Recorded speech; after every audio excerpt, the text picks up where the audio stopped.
Over to you, Amy. Thank you for joining us today, and Bethany. Thank you so much, Sarah.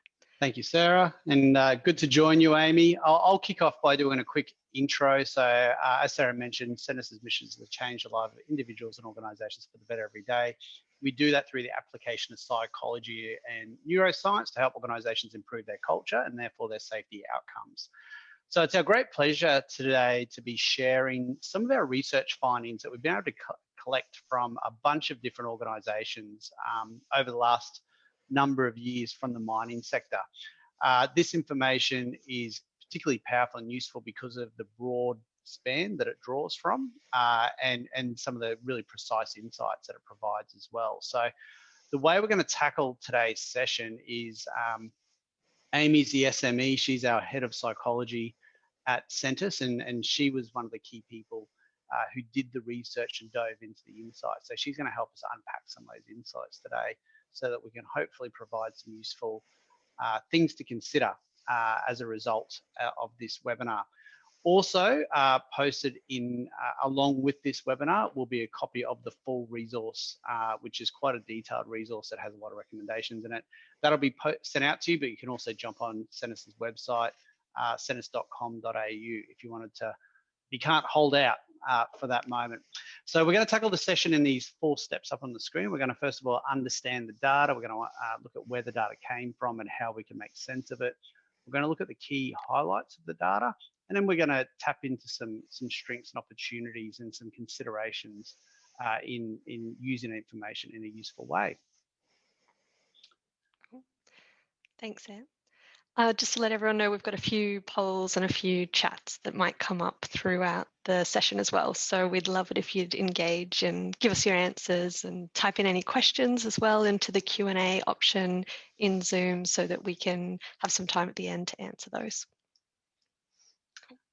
Right. It's really wonderful to have the depth of data that Sentis has and the opportunity to be able to analyse this data and share the insights with everyone today is a privilege, because it's the sort of data that a lot of people would probably fight over to be able to spend some time unpacking, particularly from that academic background that I have. So it's been very exciting to be able to sit and look at some of the stories that we can tell from this data. To give you a bit of background, we've had over 21,000 mining employees complete our safety climate survey, and we've included over 5,000 of them in a stratified sample for the study.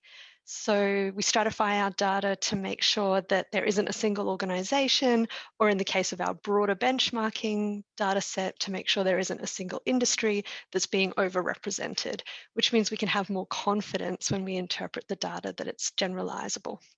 So you'll see down the right-hand side there some demographics about where this data's come from and the sort of people who've participated in our safety climate survey.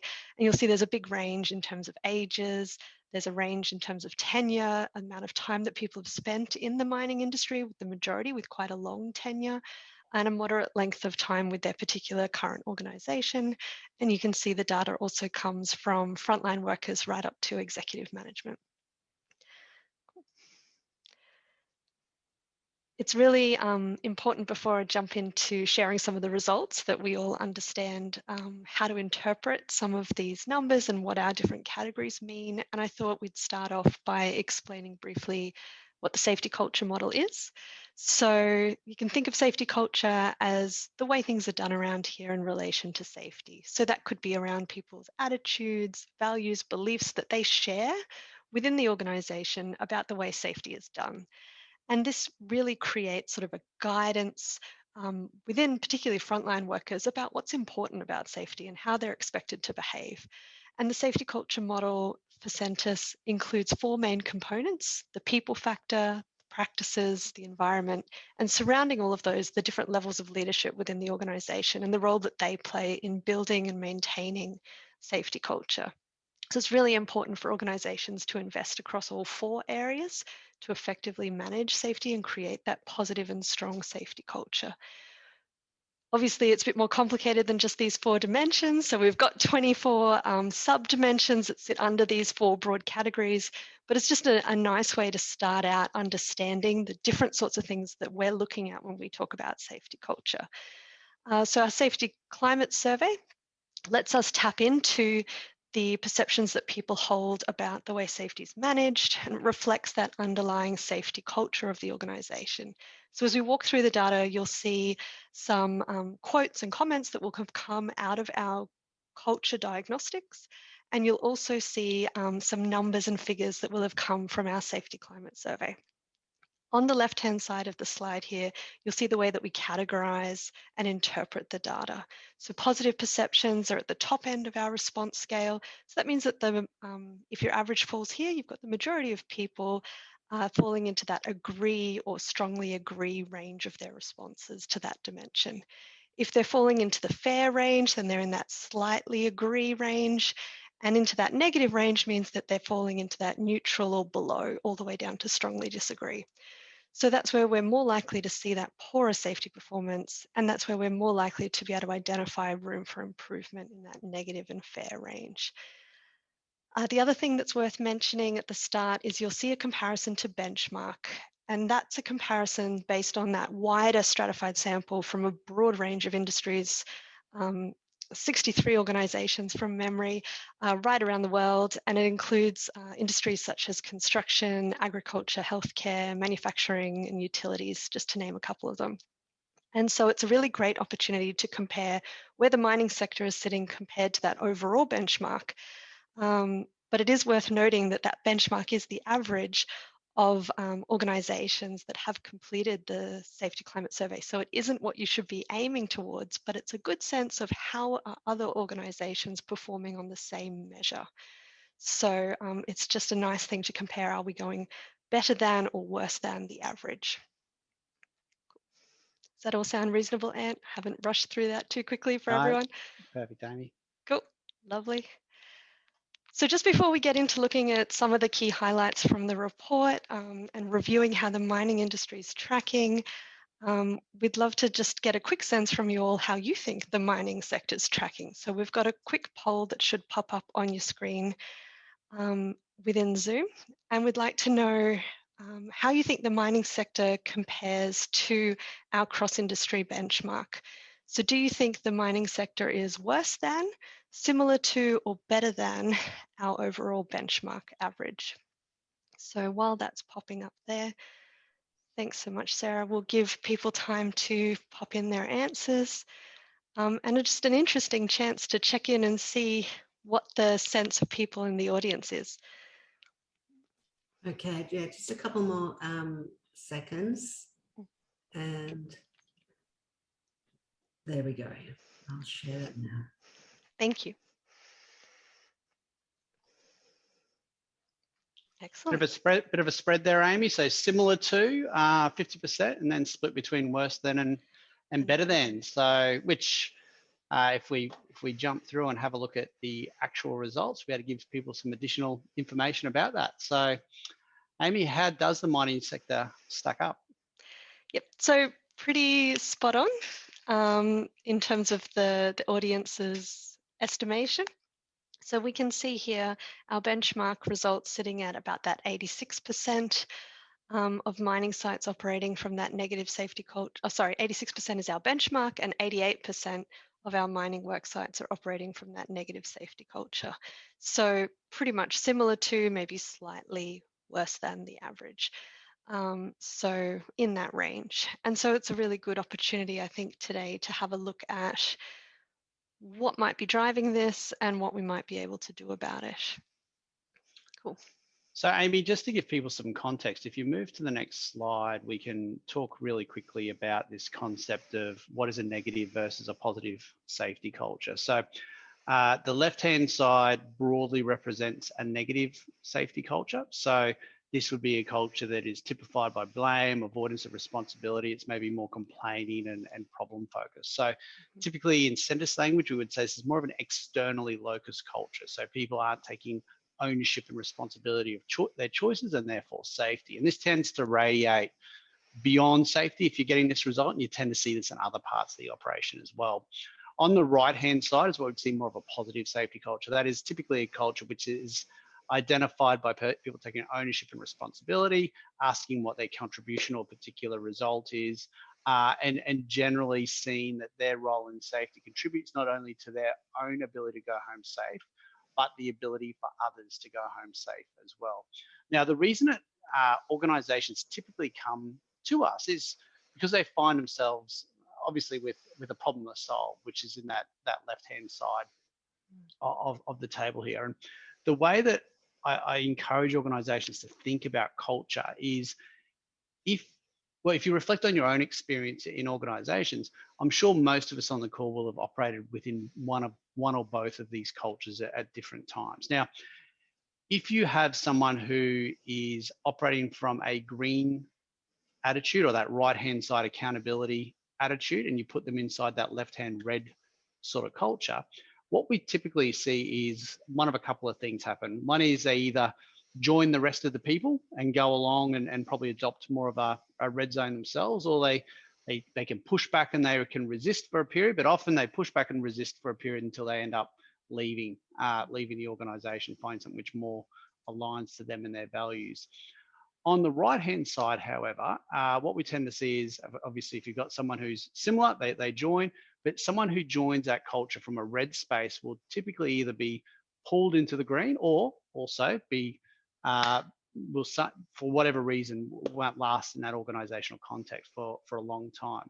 Now, as human beings, one of the unfortunate things is we're not necessarily wired to take accountability and responsibility from day one. And any parents on the call, the example I often use, if I've got my three kids playing in a room together and something breaks, and I go in and say, "Who did that?" They're not typically saying, "Oh, that was my fault, Dad." They're pointing at each other and saying, "No, it was their fault for these reasons." And so we are dealing with a little bit of people's natural biases to avoid the pain or avoid the potential conflict attached to accountability and responsibility.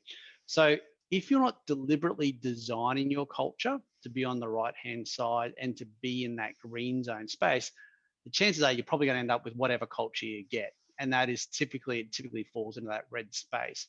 So the reason organizations come to us is they want to get information and data that supports them to make strategic and tactical decisions. They're going to move their cultural dial, that are going to give them a culture by design to help them achieve both their safety and operational outcomes.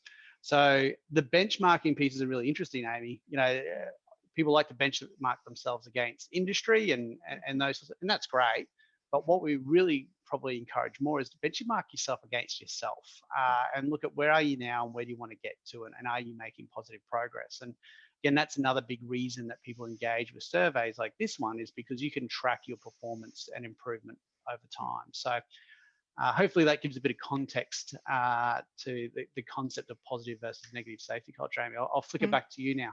Yeah, lovely. Thanks, Anne. And I will say it's really fulfilling when you do get that opportunity to run that analysis on that repeat survey and be able to tell that story of this is where your efforts really paid off, and your focus and your attention, and being able to present that back as change and shift is really nice. Yep, lovely. So we'd love to hear from the audience in the chat about what they think the mining sector does well. So if you've got any thoughts around that, we'd love you to pop it into the chat. At Sentis, we know the power of focusing on the positive and hunting the good stuff. So we'd love to start there by hearing from you about what you think the mining sector does particularly well around safety and when building safety cultures. So, Ant, what do you think in your experience of being out there are some of the key strengths that you've seen?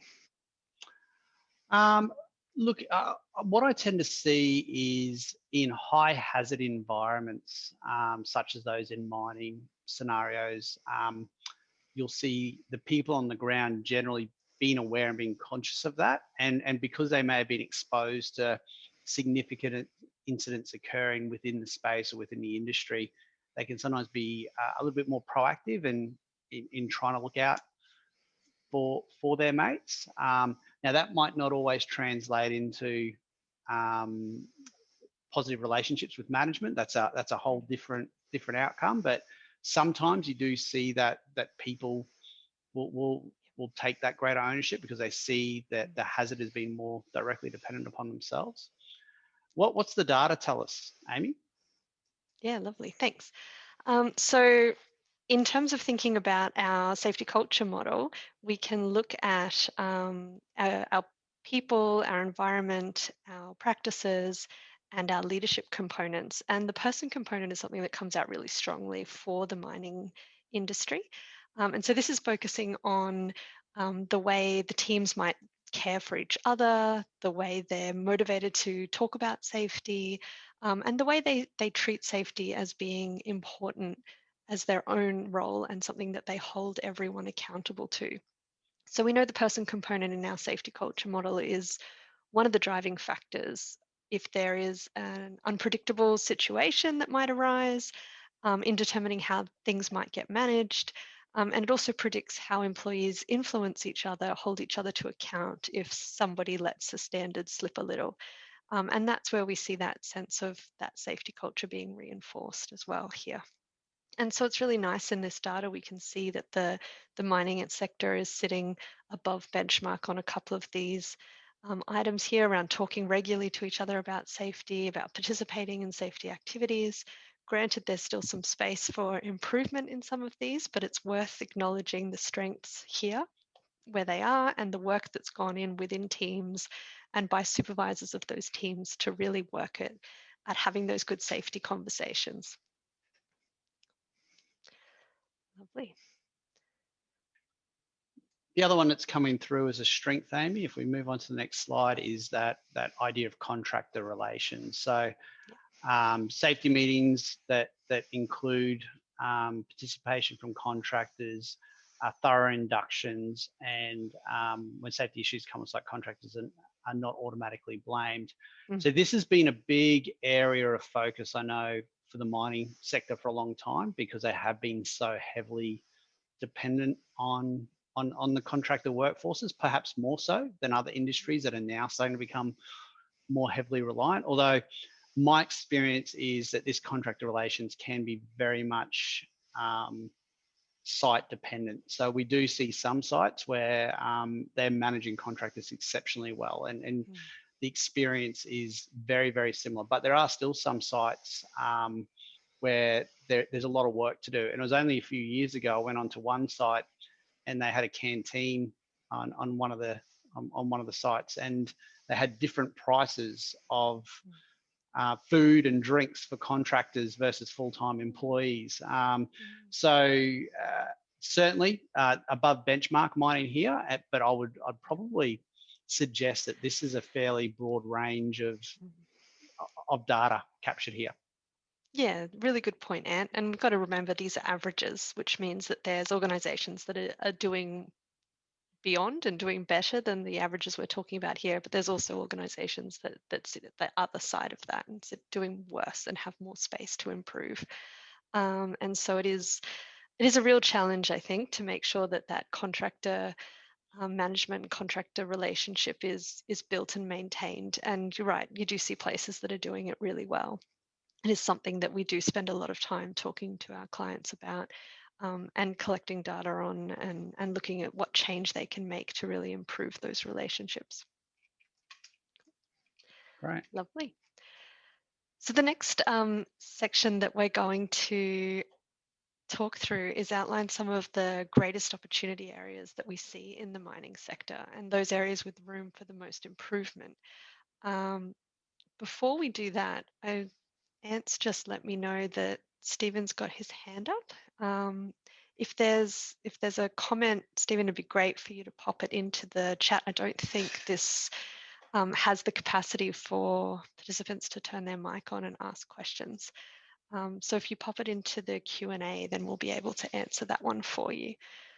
I've just got a question that's come through from Janine Lees. How do we get mining companies and all their contracting entities to take a stronger focus on the long latency hazards such as dust and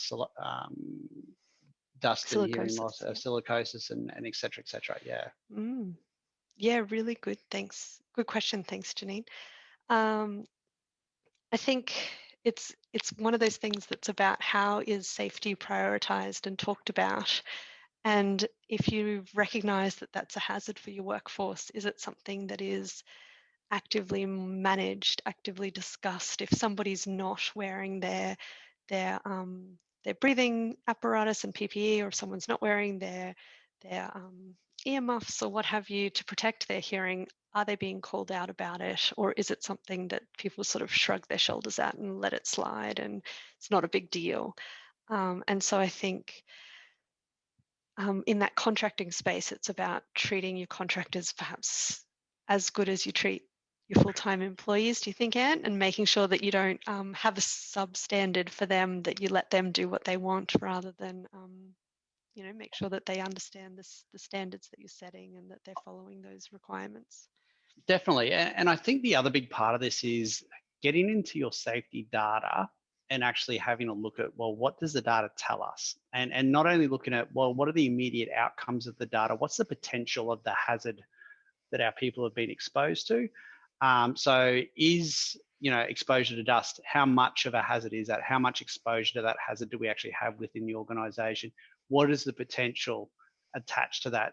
Complete your bow tie analysis, make sure you've got the right controls in place, and really encourage, we really encourage a focus on what are the things that people can do to manage the hazard, as opposed to just identifying that, hey, yeah, dust is the problem.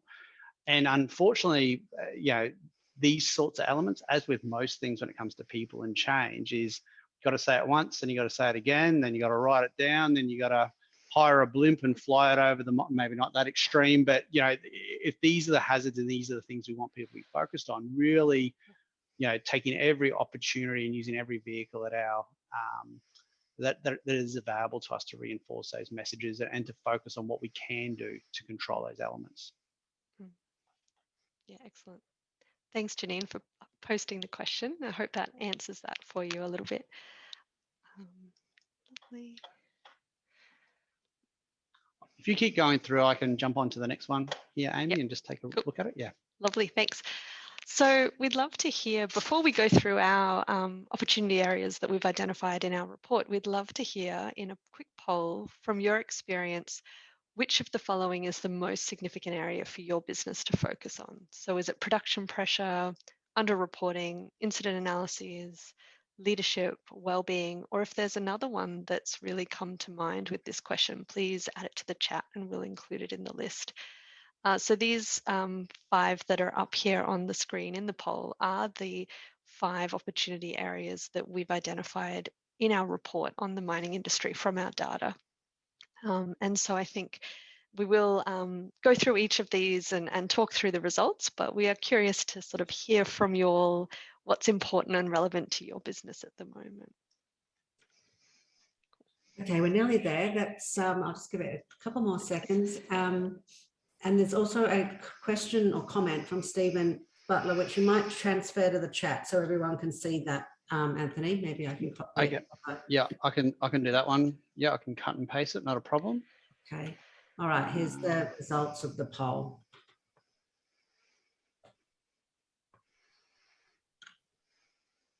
Lovely, thanks, Sarah. Okay, so again, we've got a bit of a spread across all of these areas. Leadership sitting at just over half of the response options here. So being really important. We know how important leadership is, but production pressure and well-being equally about a third as well. Underreporting also there for people. That's excellent. Thank you so much for participating in that poll and letting us know what's important and what's going on for you in your work. Lovely. So let's start out talking about production pressure. So this is something that is really easy to manage when things are going well, when we're not under periods of high stress.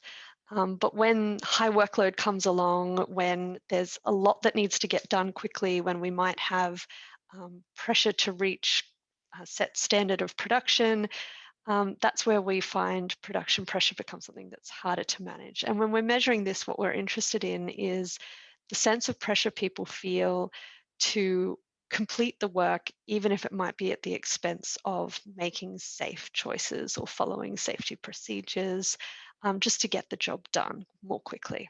And so we also see the leader's role as being really important in the way they send messages around the prioritization of safety or production at various points through work completion as well. So you can see here in the comparison to the benchmark, the mining industry is sitting above that overall industry benchmark, which was 15%. We've got 22% of people working in the mining industry who've experienced some degree of production pressure over the last 3 months.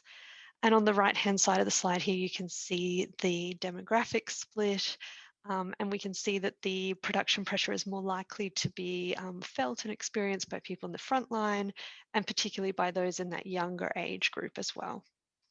And so it's a really important issue for many businesses and how they focus and prioritize safety when production increases and that requirements on our staff increase. And so it's also strongly related to that sense of safety culture that's broadly felt within the organization in that attitude that people hold towards safety. Another related indicator of the maturity of safety culture is this idea of underreporting. So underreporting occurs when people fail to submit a formal report around a minor or major injury, a near miss, a potential property damage that they've personally experienced. And we collect this data over the previous 12 months, and we look at the number of incidents that the person's experienced and the number that's been reported, and we also collect information on why they have failed to report. So here we can see that our benchmark is sitting at around the 26%, mining industry sitting at about 25%, so very similar. Again, just a reminder that we're not aiming for benchmark here, that is the average within the existing data set, and it definitely identifies where we need to be improving things. If 1 in 4 incidents are going unreported, it means that the organisation is missing out on key information that they need to follow up, to close the loop, to learn from things that are going on, and it's going to have an ongoing cost on productivity, performance, and output if these incidents might turn into something worse because nobody knew about what to do about them. So Ant and I have done a few webinars on underreporting and talked about all the factors that contribute to underreporting, particularly that sense of concern or fear about the consequences of reporting, which is what we're going to talk about on the next slide as well. But Ant, do you have anything to add on this one here or on production pressure? Look, if you move to the next slide, I think it starts to tie into the comment that Stephen has put into the chat around incident investigations and having strict rules or guidelines for how people operate within organisations. And I do agree, Stephen, that having really clearly set out boundaries and expectations, often in line with values and are important for people to know where they stand and what's okay and what's not okay behaviour within organisations. And I also agree that having a known having a consequence for certain actions that put yourself and others at risk, may be an answer to make it really clear and to take a stand, a position on issues. The challenge that we see and what this data represents here is that that not all approaches to incident investigations are consistent. They're not all fair, and they're not all managed in a way where the full suite of organisational and leadership factors are taken into account in regards to the results that are put into place. And the byproduct of not running a really effective incident investigation process with transparent and fair outcomes are some of the examples that you start to see up on the screen. And to be really frank, we've seen lots of organisations dramatically reduce some of their lag indicators around safety. Now, and when you sometimes scratch under the surface with some of these surveys, the safety hasn't actually improved a heck of a lot. Sometimes it's just that people aren't willing to speak up and put their hands up. So it is a fine balancing act between how do we, put a line in the sand around expectations, but also run a process which is fair and transparent that encourages people to share their learnings and share their insights, Amy. Yeah, lovely. Thanks, Anne. I think it's a really big opportunity area for a lot of industries, is to look at how they can increase that psychological safety and that trust. You know, that sort of classic saying that trust is easy to lose and hard to rebuild. And that idea that what we're really trying to do with our approach to incident investigations is demonstrate that sense of trust and psychological safety. When you raise a concern, when you identify a problem, when something hasn't been done correctly, what are the consequences of that? Or is it really that sense of blame and the other contributing organizational factors that have made it really hard for you to do anything differently haven't really been taken into account? So it's a big area for improvement for a lot of organizations, for sure. Just a quick example on this one, Amy. I was at a site a few years ago where they were having a lot of issues around trust, and the culture had really deteriorated, really strong union presence on that site, and a big gap between the sort of workforce and the senior leadership team. When we dug under the surface, this incident investigations became one of the key factors. And again, we only know, we only know what we'd been told, but there'd been 2 employees sacked from this operational site 3 or 4 years prior to us getting there. So the story that had been passed down, I'm calling it a story because I wasn't there and I don't know the detail, is that that these 2 particular employees were vocal and had been doing a known workaround that had been a common practice within the site for a range of different reasons, were caught out doing this particular practice, and it was used as an opportunity to remove a couple of the perceived troublemakers. And the trust issues that radiated beyond that were still, it was like it had happened yesterday by the time that we'd got on site. So it is a really important thing to get right when it comes to creating a strong open culture. Yeah, thanks, Anne. I've heard similar stories too, and been told by CEOs, you know, that happened 10 years ago. Why are people still talking about it? What can I do to change that?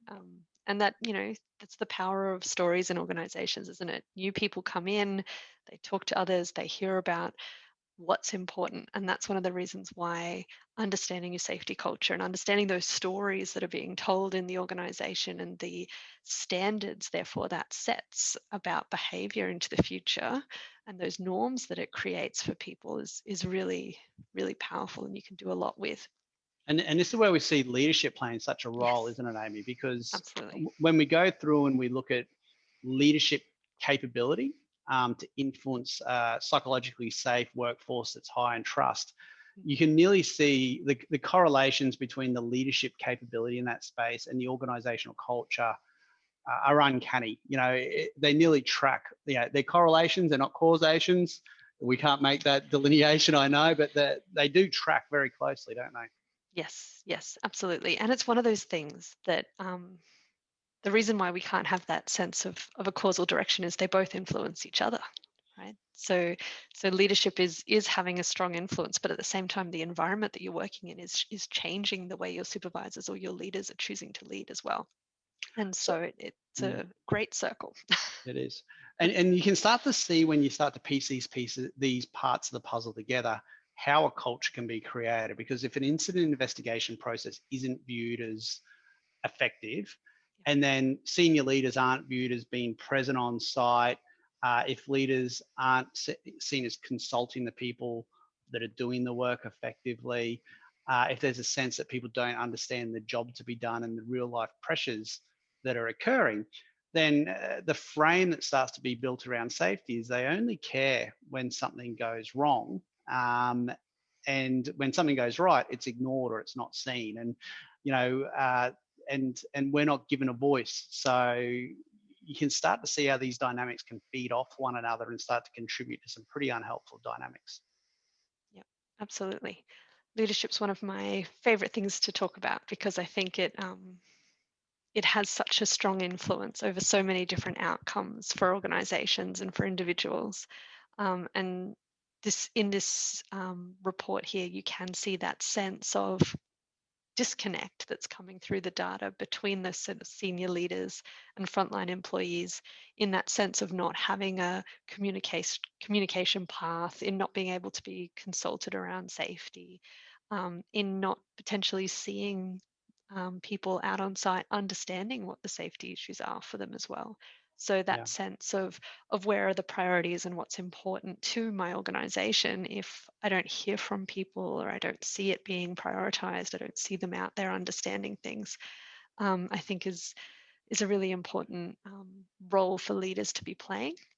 As a effective leadership, it's the idea of cascading through an organization, that it doesn't need to be the onus put on an individual, but by setting and role modeling that standard, that cascades down to the level beneath them, which sets and role models that standard, which cascades to that level beneath them. And so it is that opportunity to influence further down the line, even if you're not the only person out there doing it. Amy, just on point number 3, to sort of call something out here, you can see here that there's a perception that people are getting pretty good support from their direct supervisors. Yes. However, I would probably argue 8 times out of 10 that we get called in to talk to mining organisations, the supervisors are the ones who are identified by the senior managers as being the biggest issues in the business, or the biggest problems that need to be fixed in order to get better safety outcomes and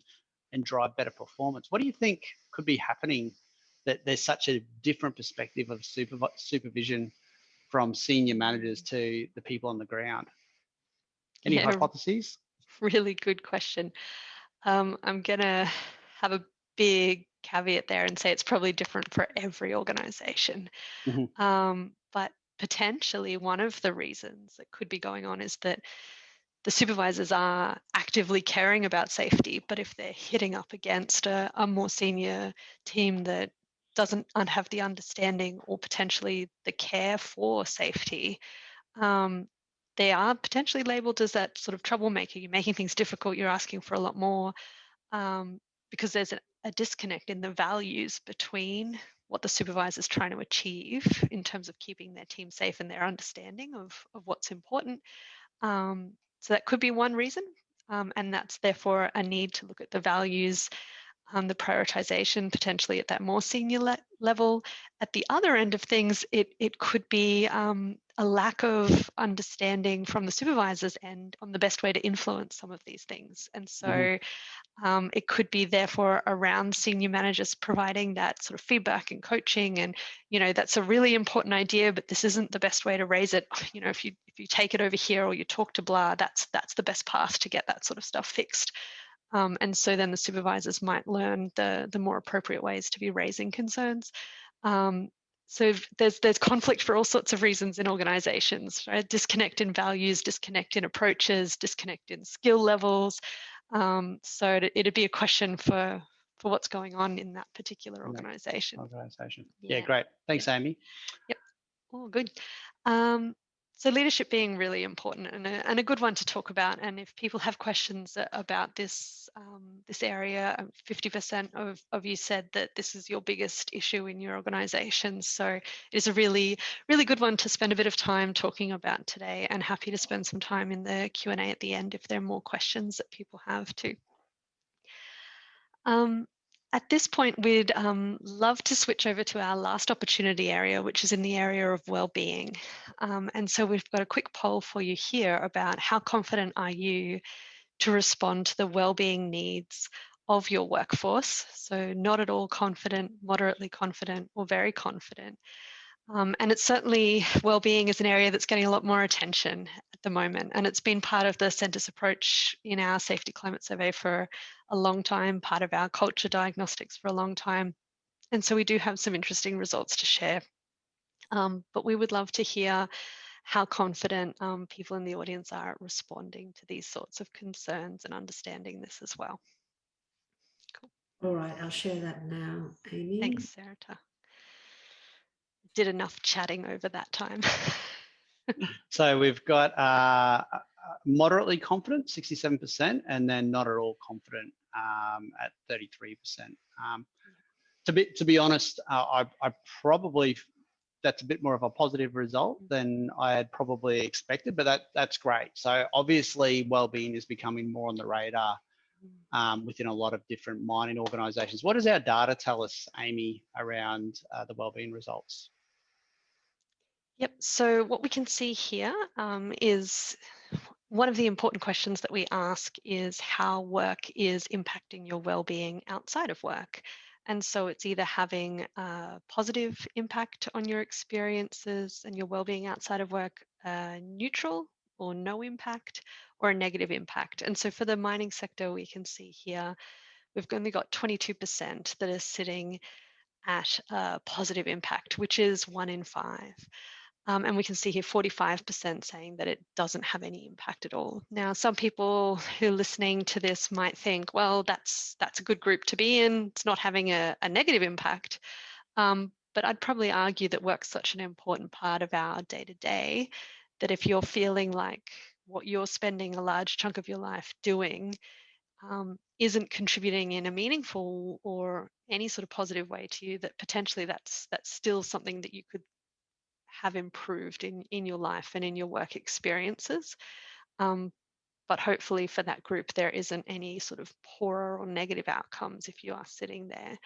And 33%, which is 1 in 3 people having that negative impact, which is the area that we really do need to be responding to and focusing on and trying to improve. And so we do see that substantially below benchmark result there for site management, treating employee wellbeing as a top priority, and also offering the benefits and flexibility to help you manage work and life, and having the sort of policies and practices in place that people can call on when they need to. So it's a really big opportunity area for the mining sector. Improving leadership skills can have a positive impact on this wellbeing. And there's a strong relationship, we know, between leadership and wellbeing climate. Amy, just to ask a potentially very obvious question for listeners. 1 in 3 of my workforce say that work negatively impacts on their well-being. Why should I care? What does that matter? What does that matter for the mine? What does that matter for safety? What does it matter? For the business. Yeah. So one of the reasons that I think, it's been a big part of understanding well-being at work for org psychs and for Sentis for a long time is because we understand the impact that poor well-being has on people's mental health. And it's really wonderful that it's starting to get the attention that it needs across all organisations in Australia, because I think it was in Safe Work Australia's most recent categorisation of serious sort of work-related mental health conditions. Over 90% of them come from stress, work-related mental stress. And 30-odd% of them are related to work pressures that people are feeling. And this is really a big deal, because by the time people get to the point of putting in a stress claim, they've actually gotten to quite a severe level of burnout. And that often means that the recovery time that people have over that window is quite long, and it takes them quite a bit of time before they can be back at work and performing at a high level. The hidden side of that is everybody who's not at the point of a stress claim, who is still coming to work but isn't performing well. We know it has a cognitive impact on people. We know it has an impact on their team relationships. It has an impact on, if they are in a leadership role, on the way they interact with their team, the way frontline workers interact with each other. If people are feeling really stressed, really short with each other, that's going to have consequences for behaviour, for things being identified, for problems being solved, for incidents, for accidents. And that's where I think it's not just about the people who are at that really extreme end. It's about understanding this for everyone and what we can do to improve it. All right, thanks, Amy. Cheers. Yep. We thought that it would be the case that for a lot of people listening to the call, that there might be some sort of lack of confidence about what to do around this space. And I think getting as much education as you can, spending time thinking about it and talking to people, and is a really good starting point. And we had a few considerations up here on the slide just to start that thought process for people. The first one being getting the data, and this can be a whole range of different ways. You could collect this through a formal sort of methodology, but you could also collect it through talking to people in your organization, looking around at what's going on, looking at where some of those psychosocial hazards might exist for your people, and understanding the work that they're doing on a day-to-day and what that looks like for them. Setting that vision, getting a sense of where you'd like to be, what's important to you, what are we working towards, and coming back to that when you're making decisions, and getting your leaders and your supervisors to really think about the way they're interacting with their people and whether or not they're demonstrating and role modeling that vision in the way they're responding to people too. Getting the basics right. So a lot of organizations might have this, but there might be people who are also thinking that their organization has a long way to go on those basic policies and procedures, and potentially doing a bit of an audit across what they currently have, and getting those things right, making sure that they're easy to access for people, that they know it's there.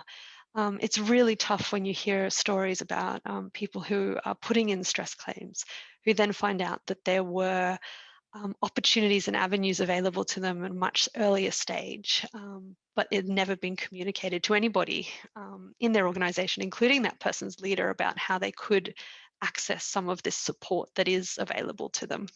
So making sure that's there, that it's present, that people understand it and people know how to access it.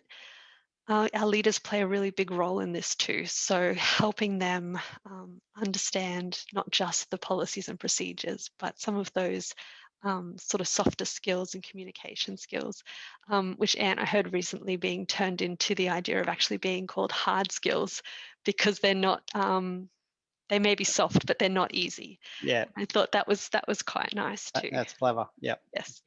And so, investing in our leaders to help them develop those skills can really help in that well-being space too. And selecting the right leaders as well. When you've got that opportunity to bring new leaders into your organization, you can think about where that aligns with your vision. Yeah. Oh, look, I mean, we all know what it's like to work for a boss that fills us full of energy and focus versus one that has the opposite effect. So yeah, leadership does play a really big role in how people experience work. That's for sure. Yeah, absolutely. The last one there, walk a day in the life, is just really getting that opportunity to understand the day-to-day experiences of your people. What are the stressors? What are the pressures? And that can help you understand some of those psychosocial hazards that might exist for them as well. That's great. Thanks, Amy. So what at this point in time, if anyone's got any questions they would like to put in the chat, I'd invite them to do so now. And we'll just run through a couple of other quick checkpoints. Sarah, I believe that we send out the link as part of the post email anyway. Is that right? Yes, that's what I'll do, but I'm also just going to drop it in the chat here. Yep. So if you, thank you. That'd be great. So that's a lovely PDF version of a lot of the results that we've talked through today. So if you're interested in having a read through, learning a little bit more about the results and the safety culture model, safety climate survey, please do click on that link that Sarah's put in there. Or if you're listening to this at a later point, you can also jump on the Sentis website. Thanks, Amy and Sarah. And if we move to the next slide, please.